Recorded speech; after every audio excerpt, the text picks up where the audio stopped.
നമസ്തേ, ഏവർക്കും രഞ്ജിനി വിനോദ് ബ്ലോഗിലേക്ക് സ്വാഗതം. ഇപ്പോൾ നമ്മൾ എത്തിച്ചേർന്നിരിക്കുന്നത് മലപ്പുറം ജില്ലയിൽ സ്ഥിതി ചെയ്യുന്ന അതിപ്രശസ്തമായ ഒരു ക്ഷേത്രത്തിലാണ്. ചമ്രവട്ടം ശ്രീ അയ്യപ്പ ക്ഷേത്രം അഥവാ ശ്രീ ധർമ്മശാസ്താ ക്ഷേത്രം. അതിമനോഹരമായ ഒരു ചുറ്റുപാടിലാണ് ഈ ക്ഷേത്രം സ്ഥിതി ചെയ്യുന്നത്. 108 ശാസ്താ ക്ഷേത്രങ്ങളിൽ ഉൾപ്പെടുന്ന ഒരു പുരാതന ക്ഷേത്രമാണ്. പ്രകൃത്യാ തന്നെ ഭഗവാന് ആറാട്ട് നടക്കുന്ന ഒരു ക്ഷേത്രം കൂടിയാണ്. അതീവ ചൈതന്യ സ്വരൂപിയായിട്ടാണ് ധർമ്മ സംരക്ഷകനായ അധർമ്മനാശകനായ ശാസ്താവ് ഇവിടെ കുടികൊള്ളുന്നത്. ഭഗവാന്റെ ആ അനുഗ്രഹത്തോടും കൂടി നമുക്ക് ഈ ക്ഷേത്ര വിശേഷങ്ങളിലേക്ക് ഇന്ന് കടന്നു ചെല്ലാം. മലപ്പുറം ജില്ലയിലെ തിരൂർ താലൂക്കിൽ തൃപ്പങ്ങോട് പഞ്ചായത്തിൽ കരയിൽ നിന്നും ഏകദേശം 20 മീറ്റർ അകലെയായി ഭാരതപ്പുഴയിലെ ഒരു ഹരിത ദ്വീപിലാണ് ചമ്രവട്ടം ശ്രീ ധർമ്മശാസ്താ ക്ഷേത്രം അഥവാ ചമ്രവട്ടത്തയ്യപ്പ ക്ഷേത്രം സ്ഥിതി ചെയ്യുന്നത്. 4 ഭാഗത്തും പുഴ ഒഴുകുന്ന ഈ ക്ഷേത്രം 108 ശാസ്താ ക്ഷേത്രങ്ങളിൽ ഉൾപ്പെട്ട ഒരു അതിപുരാതന പുണ്യക്ഷേത്രമാണ്. സഹസ്രാബ്ദങ്ങളുടെ പൗരാണികതയുള്ള ഈ പുണ്യഭൂമി പണ്ട് ഒരു വനപ്രദേശമായിരുന്നുവെന്നും ഇവിടെ തപസ്സനുഷ്ഠിച്ച ശമ്പര മഹർഷിക്ക് മുമ്പിൽ പ്രത്യക്ഷനായ ശാസ്താ ചൈതന്യമാണ് സ്വയംഭൂവായി ഇവിടെ ആവിർഭവിച്ചത് എന്ന് പറയപ്പെടുന്നു. ശമ്പര മഹർഷി തപസ്സിരുന്ന ഇടം ശമ്പരവട്ടമായി മാറുകയും അത് പിന്നീട് ചമ്രവട്ടമായി മാറിയതാണെന്നും സ്ഥലമാഹാത്മ്യം പറയുന്നു. പത്മാസനത്തിൽ ശാസ്താവ് ചമ്രം പടിഞ്ഞിരുന്ന് ധ്യാനിക്കുന്ന പുണ്യഭൂമിയാണ് ചമ്രവട്ടമായത് എന്നും ഒരു വാദമുണ്ട്. പ്രഭ എന്ന പത്നിയോടും സത്യകൻ എന്ന പുത്രനോടുമൊപ്പം ഗൃഹസ്ഥനായിട്ട് ശാസ്താവ് പരിലസിക്കുന്ന ഈ ക്ഷേത്രത്തിലേക്ക് ജാതി മതവർഗ വ്യത്യാസമില്ലാതെ ഏവർക്കും പ്രവേശിക്കാവുന്നതാണ്. സ്വയംഭൂവായ ശാസ്താ ചൈതന്യത്തെ ആദ്യം ദർശിച്ച ശമ്പര മഹർഷി ഭഗവാനെ പൂജിക്കേണ്ട വിധികൾ ഉപദേശിച്ചു കൊടുത്തത് സമീപത്തുള്ള കുറ്റിശ്ശേരി മനയിലെ കാരണവർക്കാണ്. അതിനാൽ കുറ്റിശ്ശേരി മനയ്ക്കാണ് ഊരാള സ്ഥാനമുള്ളത്. മലബാർ ദേവസ്വം ബോർഡിന്റെ കീഴിലുള്ള ഒരു ക്ഷേത്രമാണിത്. മണികൊട്ടി പൂജയില്ല എന്നതും ധൂപദീപാദികൾ മുദ്രയിലൂടെയാണ് സമർപ്പിക്കുന്നത് എന്നതും ഇവിടുത്തെ ഒരു പ്രത്യേകതയാണ്.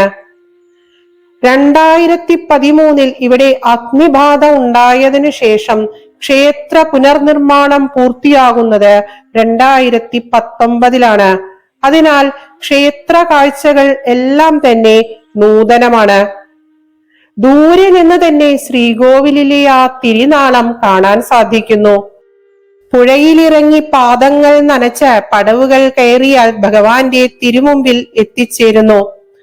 തറനിരപ്പിനോട് ചേർന്നാണ് സ്വയംഭൂവായ ഭഗവൽ വിഗ്രഹം കുടികൊള്ളുന്നത്. ഒറ്റ നില ശ്രീകോവിലിനകത്ത് പരിലസിക്കുന്ന ചമ്രവട്ടത്തയ്യപ്പന്റെ അഥവാ ശ്രീധർമ്മ ശാസ്താവിന്റെ ദർശനം സമ്മാനിക്കുന്ന പരമാനന്ദവും ദിവ്യമായ ഊർജവും പറഞ്ഞു ഫലിപ്പിക്കുവാൻ അക്ഷരങ്ങൾ മതിയാവില്ല എന്നതാണ് സത്യം. സർവപ്രപഞ്ചത്തിലും നിറഞ്ഞു പരിലസിക്കുന്ന സർവേശ്വര ചൈതന്യത്തിന്റെ അതിതീവ്രമായ സ്പന്ദനങ്ങൾ സമ്മാനിക്കുവാൻ ഇത്തരം പ്രകൃതിയോട് ഇണങ്ങി വർത്തിക്കുന്ന ക്ഷേത്രങ്ങൾ എപ്പോഴും മുൻപന്തിയിൽ തന്നെയാണ്. ഒരു കാവിന്റെ രൂപഭാവങ്ങൾ ഉൾക്കൊണ്ട ഈ ക്ഷേത്രം ആദ്യം വെട്ടത്ത് നാടിന് കീഴിലും പിന്നീട് സാമൂതിരിയുടെ കീഴിലുമായി തീർന്നു. സാമൂതിരി രാജവംശത്തിന്റെ 9 പരദേവതമാരിൽ ഉൾപ്പെടുന്ന ചമ്രവട്ടത്തയ്യപ്പൻ തിരുനാവായ യോഗക്കാരുടെ രക്ഷാമൂർത്തിയും ദേവഗുരുസ്ഥാനീയനും കൂടിയാണ്. വേദമന്ത്രങ്ങളിലും മറ്റു ശാസ്ത്രങ്ങളിലും വിദ്യയിലും കലയിലും ആത്മജ്ഞാനത്തിലും അഗ്രഗണ്യനായ ചമ്രവട്ടത്ത് അയ്യപ്പനെ ഭജിച്ചിട്ടാണ് കടവല്ലൂർ അന്യോന്യത്തിന് തിരുനാവായ യോഗക്കാർ പോയിക്കൊണ്ടിരുന്നത്. പ്രകൃതി തന്നെ സ്വയം ആറാട്ട് നടത്തുന്ന ഒരു ക്ഷേത്രമാണിത്. പുണ്യനദിയായ നിള കരകവിയുമ്പോൾ ഭഗവാന് ആറാട്ട് മഹോത്സവം നടക്കുന്നു. അപ്പോൾ ശാന്തിക്കാർ തോണിയിൽ വന്നാണ് പൂജ നടത്തുന്നത്. ആറാട്ടിന് ശേഷമുള്ള അടനിവേദ്യം അതിവിശേഷമാണ്. ആറാട്ട് എപ്പോൾ എന്ന് നടക്കണമെന്നത് ഭഗവാൻ തന്നെയാണ് തീരുമാനിക്കുക. ചിലപ്പോൾ ഒരു വലിയ മഴയൊക്കെ ഉണ്ടായാൽ തന്നെയും ആറാട്ട് നടക്കാറില്ലത്രേ. പ്രകൃതി നടത്തുന്ന ആ ആറാട്ടിനു ശേഷം ഭഗവാൻ ഏറെ ചൈതന്യത്തോടുകൂടി പ്രകാശിക്കുന്നത് കാണേണ്ട കാഴ്ചയാണ് എന്ന് ഭക്തജനങ്ങൾ സാക്ഷ്യപ്പെടുത്തുന്നു. ചമ്രവട്ടത്തു വാഴും ശാസ്താവിന്റെ ജലപ്രഭാവം വളരെ വളരെ പ്രശസ്തമാണ്. കാലവർഷക്കെടുതികളിൽ നിന്നും, മഴക്കെടുതി മൂലമുള്ള കൃഷിനാശത്തിൽ നിന്നും, പ്രളയനാശത്തിൽ നിന്നും രക്ഷ ലഭിക്കുവാൻ ഭക്തജനങ്ങൾ ഇവിടെ ഭഗവാനെ ശരണാഗതി അടയാറുണ്ട്. പുഴയുടെ നടുക്ക് പരിലസിക്കുന്ന ഭഗവാൻ പുഴ കാക്കുന്ന ശാസ്താവാണ്. മഹാകവി കുമാരനാശാന്റെ അന്ത്യത്തിന് കാരണമായ പല്ലനയാറ്റിൽ നടന്ന ബോട്ടപകടത്തിൽ ഈ ക്ഷേത്രത്തിന്റെ ഊരാള കുടുംബമായ കുറ്റിശ്ശേരി മനയിലെ ഒരു അംഗം മാത്രമാണ് രക്ഷപ്പെട്ടത്. അത് വളരെ പ്രശസ്തമായ ഒരു കഥയാണ്. കല്ലൂർ മനയിലെ ഒരു നമ്പൂതിരി ചമ്രവട്ടത്തയ്യപ്പനെ ഉപാസിച്ച് മഴയിൽ നിന്നും മനയെ രക്ഷിച്ച കഥയും അതിപ്രശസ്തമാണ്. ചമ്രവട്ടം കടവിൽ ഒരു തോണി അപകടം പോലും ഉണ്ടാവാത്തതും അവിടെ ആർക്കും ഒരു അപകടവും സംഭവിക്കാത്തതും ഭഗവാന്റെ ആ ശക്തി ചൈതന്യം മൂലമാണെന്ന് ഭക്തന്മാർ വിശ്വസിക്കുന്നു. എഴുന്നള്ളത്ത് പുറപ്പെടുന്ന നേരത്ത് മഴക്കോള് കണ്ടാൽ സാമൂതിരി ചമ്രവട്ടത്തയ്യപ്പന് വഴിപാട് നേരാറുണ്ടത്രേ. പടിഞ്ഞാറ് ദർശനമായി ശാസ്താവ് പരിലസിക്കുന്ന ഈ ക്ഷേത്രത്തിൽ ഗണപതി, അയ്യപ്പൻ, ദുർഗ, ഭദ്രകാളി, ശിവൻ എന്നീ ഉപദേവതകൾ ശ്രീകോവിലിന്റെ മുമ്പിലായി കിഴക്ക് ദർശനമായി വെവ്വേറെ സ്വയംഭൂ ശിലകളിൽ കുടികൊള്ളുന്നു. ഉത്സവങ്ങൾക്കും ആഘോഷങ്ങൾക്കും പ്രാധാന്യമില്ലാത്ത ഈ ക്ഷേത്രത്തിൽ മണ്ഡലകാലം അതിവിശേഷമായി ആചരിക്കുന്നു. മകരത്തിലെ പൂയം മുതൽ ഇടവത്തിലെ വിശാഖം വരെ ചമ്രവട്ടത്തെ ശാസ്താവ് വനത്തിലേക്ക് നായാട്ടിനു പോകുന്നു എന്നൊരു വിശ്വാസമുണ്ട്. വനവിഭവങ്ങളിൽ വനസംരക്ഷകനായ ശാസ്താവിന് അവകാശവുമുണ്ട്.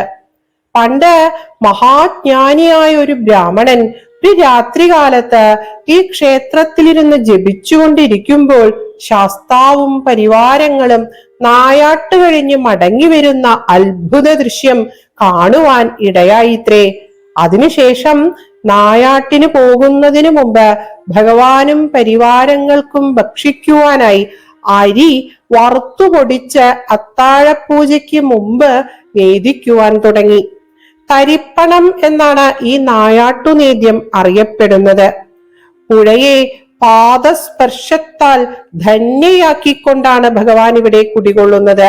ഊരാള കുടുംബാംഗമാണ് പ്രധാന പൂജകൾ ചെയ്യാറുള്ളത്. ശനിദോഷങ്ങൾ അകലുവാൻ ഈ ക്ഷേത്ര ദർശനം ഏറെ നല്ലതാണ്. ശനിയാഴ്ച ഭഗവത് ദർശനം നടത്തുന്നതും നല്ലതാണ്. നീരാഞ്ജനവും എള്ളുതിരിയും വഴിപാടായി ഇല്ലാത്ത ശാസ്താക്ഷേത്രം എന്നതും ഒരു പ്രത്യേകതയായി തോന്നി. നാളികേരം വഴിപാട് നേടുന്നത് മഴക്കെടുതികളിൽ നിന്നും രക്ഷ നേടുവാനും മഴ ആവശ്യത്തിന് ലഭിക്കുവാനും നല്ലതാണ്.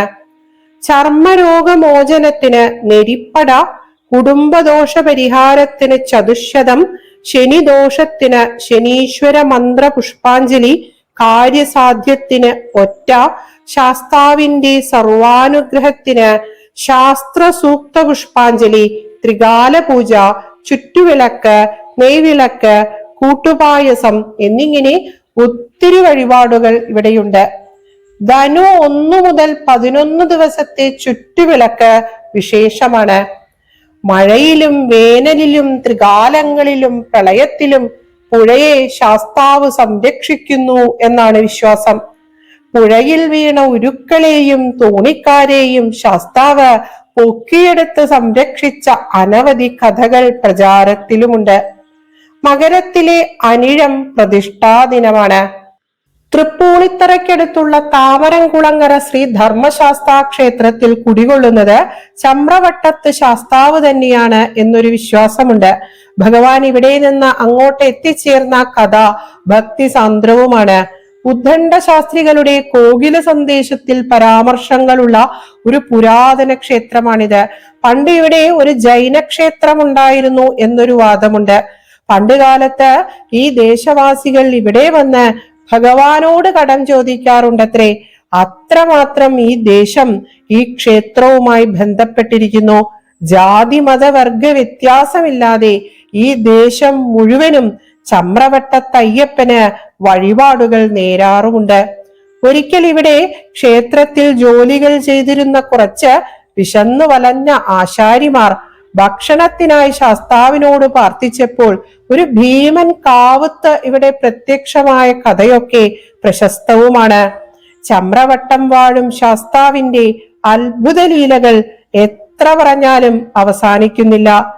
ഈ പുഴയെയും ഭക്തജനങ്ങളെയും കാത്തു സംരക്ഷിച്ചുകൊണ്ട് ഹരിഹരപുത്രൻ പരിലസിക്കുന്ന ഈ പുണ്യഭൂമി സമ്മാനിക്കുന്ന പരമാനന്ദവും ആത്മീയ ചൈതന്യവും വന്ന് കണ്ട് അനുഭവിച്ച് അറിയേണ്ടത് തന്നെയാണ്. പ്രകൃതിയും ഈശ്വരനും ഒന്നായി മാറുന്ന അതിമനോഹരമായ ചൈതന്യവത്തായ ഈ പുണ്യഭൂമിയിൽ ഭഗവാൻ പ്രത്യക്ഷ സ്വരൂപനായി പരിലസിക്കുന്നു. അധർമ്മനാശത്തിനായി അമ്പും വില്ലും തൃക്കൈകളിലേന്തി സദാ ജാഗരൂകനായി ധർമ്മത്തെയും നന്മയെയും ഭക്തജനങ്ങളെയും സംരക്ഷിച്ച് ശാസ്താവ് പരിലസിക്കുന്ന ഈ പുണ്യഭൂമി വിട്ടുപിരിയാൻ പറ്റാത്തവണ്ണം ദിവ്യമായൊരു ആകർഷണം സമ്മാനിക്കുന്നുണ്ട്. ഈ പുണ്യപുരാതന ഭൂമിക്കും പുണ്യനദിക്കും ശതകോടി സാഷ്ടാംഗ നമസ്കാരങ്ങൾ അർപ്പിച്ചുകൊള്ളുന്നു. ഉച്ചരിച്ച ഓരോ അക്ഷരവും ചമ്രവട്ടത്ത് വാഴും സർവീശ്വരന്റെ പൊന്നു തൃപ്പാദങ്ങളിൽ അർച്ചനയായി മാറട്ടെ. ശരണകീർത്തന ഭക്തപരായണം ചരണവാരിതയാത്മരസായണം വരകരാത്ത വിഭൂതി വിഭൂഷണം ഹരിഹരാത്മജ ഈശ്വരമാശ്രയേ. ഏവർക്കും സർവമംഗളങ്ങൾ ആശംസിക്കുന്നു. ശ്രീധർമ്മശാസ്താവേ ശരണം. സ്വാമിയേ ശരണമയ്യപ്പ.